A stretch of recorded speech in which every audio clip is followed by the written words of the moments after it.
வணக்கம். இன்றைக்கி நான் வந்து பஜ்ஜி மிளகா கிரேவி பண்ண போகிறேன்.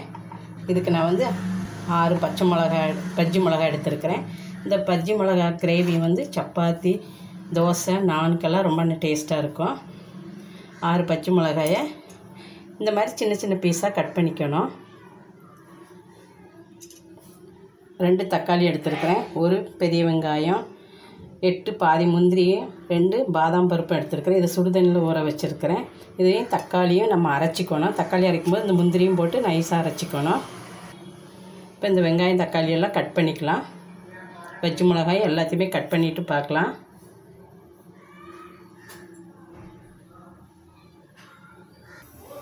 இப்போ கடாய் நல்லா காஞ்சிருச்சு. கேஸ் பற்ற வச்சு கடாய் வச்சுருக்கிறேன். கொஞ்சமாக ஆயில் ஊற்றிக்கலாம்.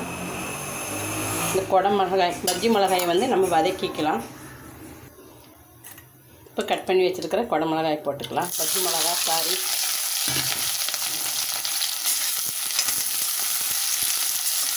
இந்த மிளகாயை நல்லா வதக்கிக்கலாம். இப்படி வதக்கி செய்யும்போது இதில் காரம் அதிகமாக இருக்காது, அதுக்காக நல்லா வதக்கிக்கலாம்.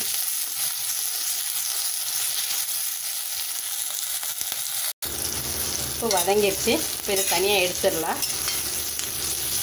இங்கே உங்கள்கிட்ட வெண்ணெய் இருந்ததுன்னா வெண்ணெய் போட்டு வதக்குங்க, இன்னும் நல்லா டேஸ்ட்டாக இருக்கும். இப்போ இதை எடுத்துடலாம். இப்போ வதக்கியாச்சு. இப்போ அதே கடாயில் கொஞ்சமாக ஆயில் ஊற்றிக்கலாம். கடலெண்ணெய் ஊற்றுறேன் நான்.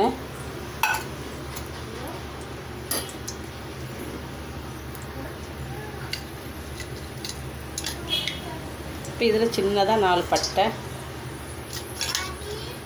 1 ஏலக்காய், 2 கிராம்பு, கொஞ்சமாக சோம்பு, கொஞ்சம் ஜீரகம் போட்டுக்கலாம்.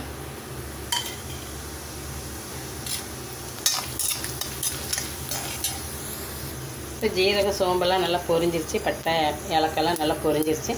இதில் பெரிய வெங்காயம் 1 கட் பண்ணி வச்சுருக்கேன், அதை போட்டுக்கிறேன். நல்லா பொடிசாக கட் பண்ணி வச்சுக்கோங்க.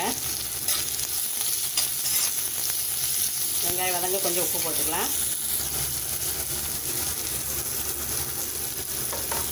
இப்போ இந்த வெங்காயத்தை நல்லா வதக்கிக்கலாம். இப்போ வெங்காயம் நல்லா வதங்கிடுச்சு. இந்த அளவுக்கு நல்லா வதக்கிக்கணும். இப்போ இதில் இஞ்சி பூண்டு பேஸ்ட் கொஞ்சம் 1/2 ஸ்பூன் போடுறேன்.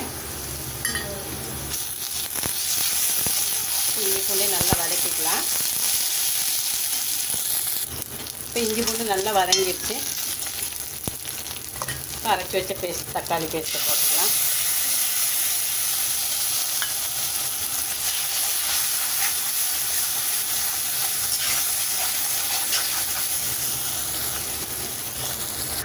இப்போ இதில் கொஞ்சமாக மஞ்சள் தூள் போட்டுக்கலாம்.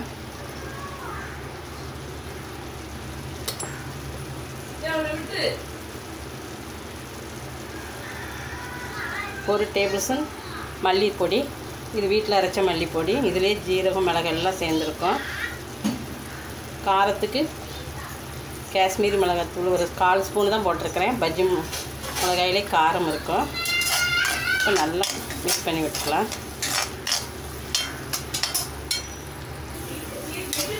இப்போ இது கூட ஜார் அலசின தண்ணி ஊற்றிக்கலாம்.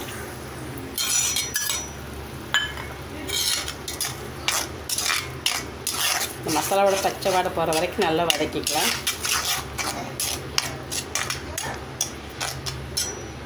இன்னும் கூட கொஞ்சமாக தண்ணி ஊற்றி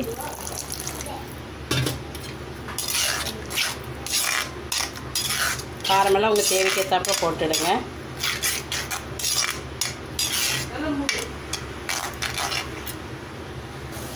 இது கூட 1 ஸ்பூன் தயிர் ஊற்றிக்கலாம்.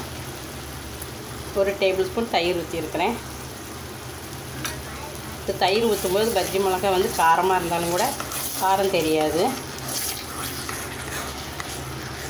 நான் இன்றைக்கி தனி மிளகாத்தூள் போடல, காஷ்மீர் மிளகாத்தூள் தான் போட்டிருக்கேன். காரம் உங்களுக்கு பத்தலைன்னா நீங்கள் தனி மிளகாத்தூள் போட்டுடுங்க. இப்போ கொஞ்சம் நேரம் இதையும் வதக்கிக்கலாம். இப்போ நல்லா மசாலா வதங்கிடுச்சு. இந்த அளவுக்கு நல்லா வதங்கினதுக்கப்புறம் நம்ம கொஞ்சம் தண்ணி ஊற்றி கொதிக்க வச்சு காய்கறி எது போடணும்னாலும் போட்டோம்னா நல்லா டேஸ்ட்டாக இருக்கும். எப்போவுமே மசாலா இப்படி நல்லா வதக்கிக்கங்க. இப்போ இது கூட கொஞ்சமாக சுகர் போடுறேன், நாட்டு சர்க்கரை. இது விருப்பமான போடுங்க, இது போட்டால் டேஸ்ட்டாக இருக்கும்.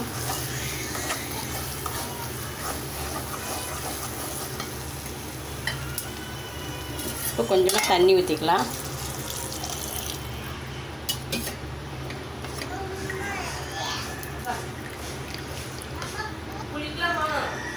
இப்போ ரொம்ப தண்ணி ஊற்ற வேண்டாம், கொஞ்சம் தண்ணி ஊற்றினா போதும். இப்போ குடமிளகாய், பஜ்ஜி மிளகாய் போட்டுடலாம். குடமிளகாயே வருது.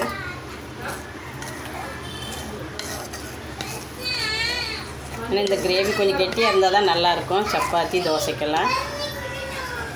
ஏற்கனவே வதங்கினதுனால சீக்கிரம் வெந்துடும். பஜ்ஜி மிளகாய் நம்ம வதக்கி தான் போட்டிருக்கோம், மசாலாவும் நல்லா வதங்கிடுச்சு. இப்போ இது கொஞ்சம் நேரம் வேகட்டும். இப்போ கொஞ்சம் தேவையான உப்பு போட்டுக்கலாம். ஏற்கனவே உப்பு போட்டிருக்கேன், கொஞ்சம் உப்பு பத்தலை போட்டுக்கிறேன்.